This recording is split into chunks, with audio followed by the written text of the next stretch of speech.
امروز اومدیم از خیابون صدبرگ بریم به سمت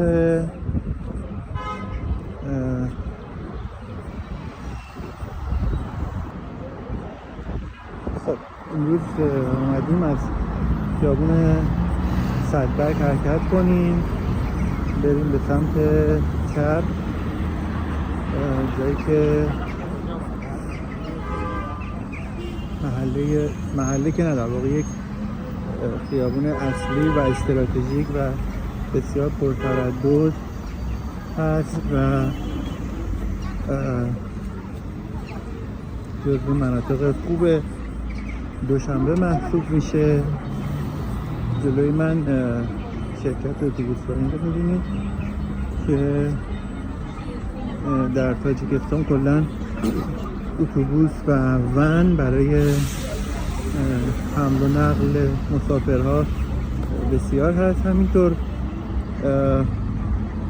تاکسی ها هم که خب میبینید تاکسی های در بس اکثرا که سبز و سفید هستن خیلی خیلی تعدادشون زیاد هست و میشه گفت که به طور معمول مسافر تو خیابون زیاد منتظر نمیمونه، در واقع یه چیزی گیرش میاد که باهاش خودش رو برسونه. خب حالا این منطقه بیشتر منطقه ماشین رو هست، میریم حالا جلوتر ببینیم چه خبر. مورد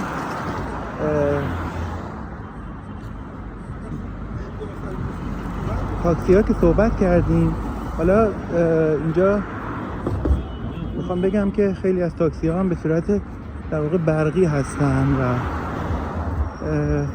کلاً اصلا مصارف انرژیشون برقی هست، یعنی در منازل هم مثلا اجاق گازها و مصارف خانگی همه برقی هستن و اینجا گاز تو که فکر کنیم مثل ایران نداریم و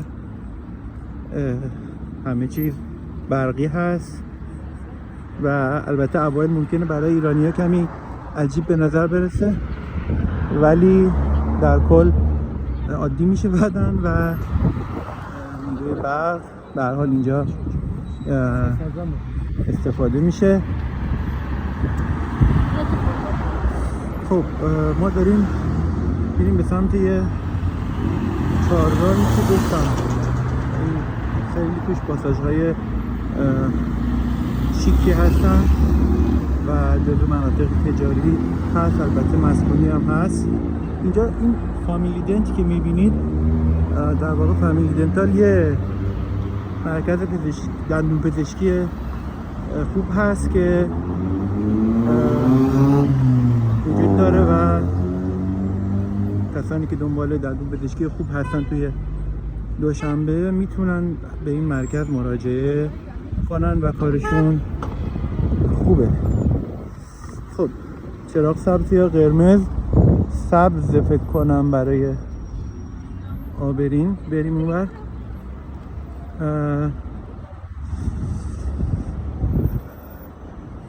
خب یه ترافیک اینجا مشاهده میکنید. من هر دو سمت خیابون رو دوست داشتم نشون بدم. یه سمت اون بره که انواع و اقسام مغازه های حالا لباس و پارچه فروشی و عرضم به حضور شما سایر مغازه ها هستش و در این سمت هم مغازه ها رو میبینید. کلن ببینید میرم جلوتر سوپرمارکت هست. اینجا لوازم آرایشی بود و یک سری مغازه های دیگه که میبینید. خب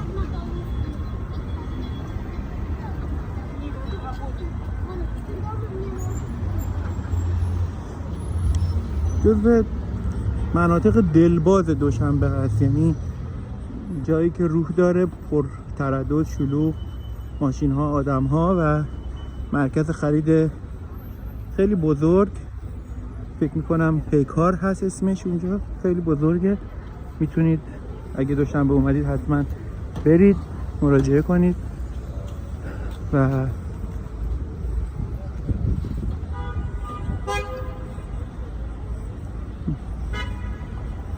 بهره لازم رو ببرید. خب نه البته اینجا نوشته ریلکس، من فکر میکردم پیکار هست ولی گویا سوپرمارکت ریلکس هستش اسمش.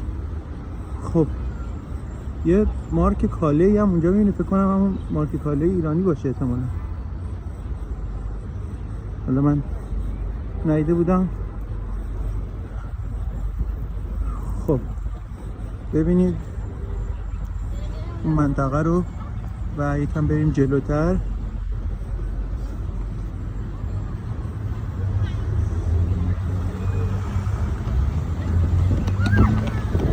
بچه ها بازی میکنن.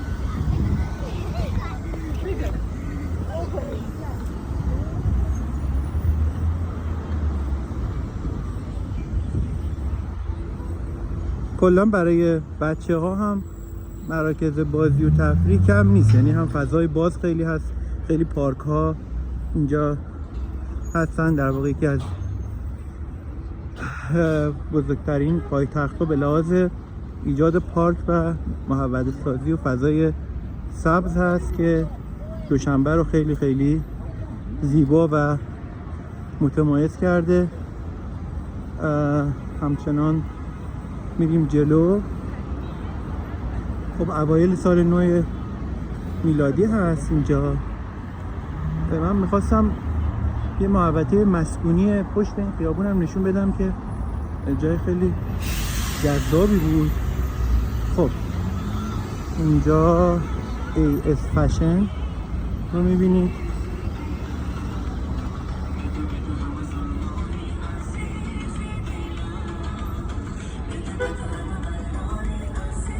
ترانه تاجیکی پخش میشه از مغازه، ولی خب من که تو تاکسی ها میشینم واقعا میشه گفت 90%شون به جرئت میتونم بگم که آهنگای فارسی هست.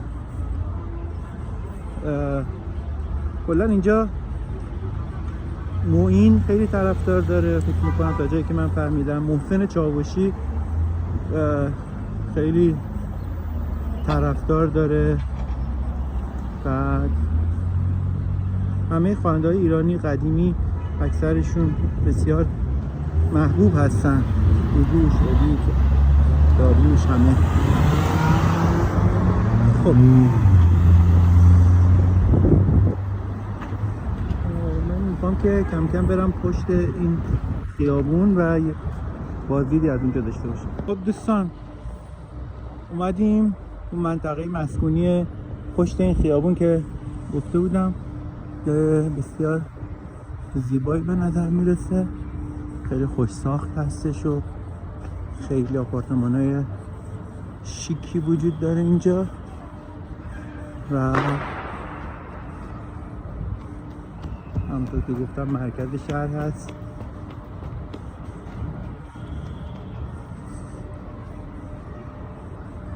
من خیلی مطلع نیستم ولی احتمالاً یکی از مناطقیه که میشه روش حساب کرد به عنوان بالای شهر و افرادی که حالا شاید وضع اقتصادی بهتری دارن میتونن که توی این منطقه ساکن بشن.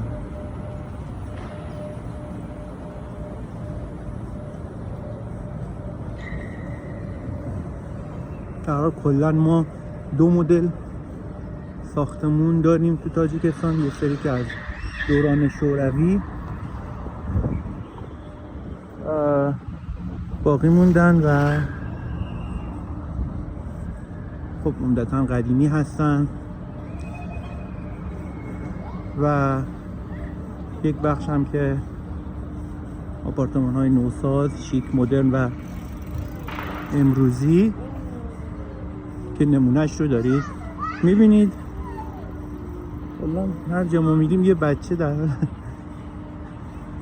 گریه کردن هست. حالا ایران و جای دیگه نداره، همه جای دنیا همینطور. خیلی خوب. این تابلوهایی که میبینید، این بیلبوردهای تبلیغاتی، احتمالاً شرکت‌های سازندش هستن که میشه باشون تماس گرفت و رویای قیمت‌های این منطقه شد. واقعا اینجا لازمه بگم که تصورات بعضی ها بسیار غلط هست در مورد اینکه فکر میکنن تاجیکستان هنوز یه بافت کاملا قدیمی داره یا بافت شهریش فرسوده است، یا حالا خیلی مدرن نیست. ولی فکر میکنم باید این تصور کاملا عوض بشه دیگه، چون واقعا تاجیکستان در این سالها پیشرفت‌های زیادی داشته و به ساخت و سازهای شهری، تکنولوژی و عرضم به حضور شما مدرنیته کلا توجه شده.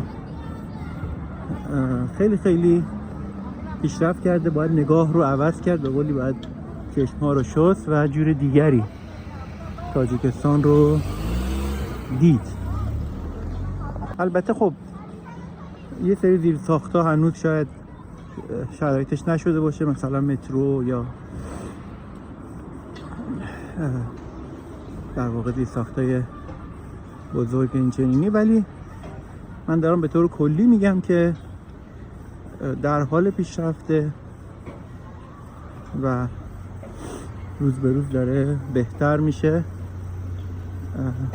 با توجه به اینکه خب مردمشون کشور دوست دارن، دولتشون علاقمند به مردم، علاقمند به کشور هست و پیشرفت کشور در اولویت هست. بنابراین این تعامل باعث میشه که این جامعه روز به روز بهتر بشه. اونور خیابون پاریس پرفیوم هستش که میبینید مغازه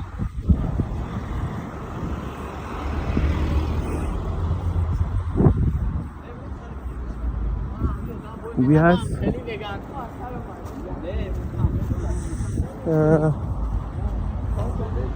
اومدم دوباره خیابون اصلی. اون برای خیابون ایمپرو هاوم داریم که مشاهده میکنید احتمالاً بلوریجات هست و کریستال و حالا مواردی از این دست که 50% هم روش نوشته تخفیف. حالا یه روز شاید رفتیم داخلش چون بزرگ. به طور کلی میشه گفت که تاجیکستان از نظر امنیت در رده بالایی داره، جزو امن‌ترین کشورهای جهان هست. اینجا حتی اگر نیمه های شب هم بیرون برید، مخصوصا در مناطق اصلی شهر، خب میشه گفت که با خیال راحت میشه این کار رو انجام داد و کلن ناهنجاری اجتماعی من کمتر دیدم. مثلا یا اصلا اینجا ندیدم. مثلا فرض کنید مزاحمت های خیابانی، حالا به هر صورتش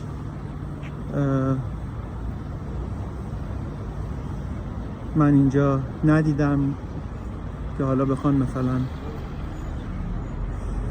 به طرق مختلف دیگه، حالا بیشتر نمیتونم توضیح بدم، اینجا من ندیدم و خوشبختانه خیلی رعایت میکنن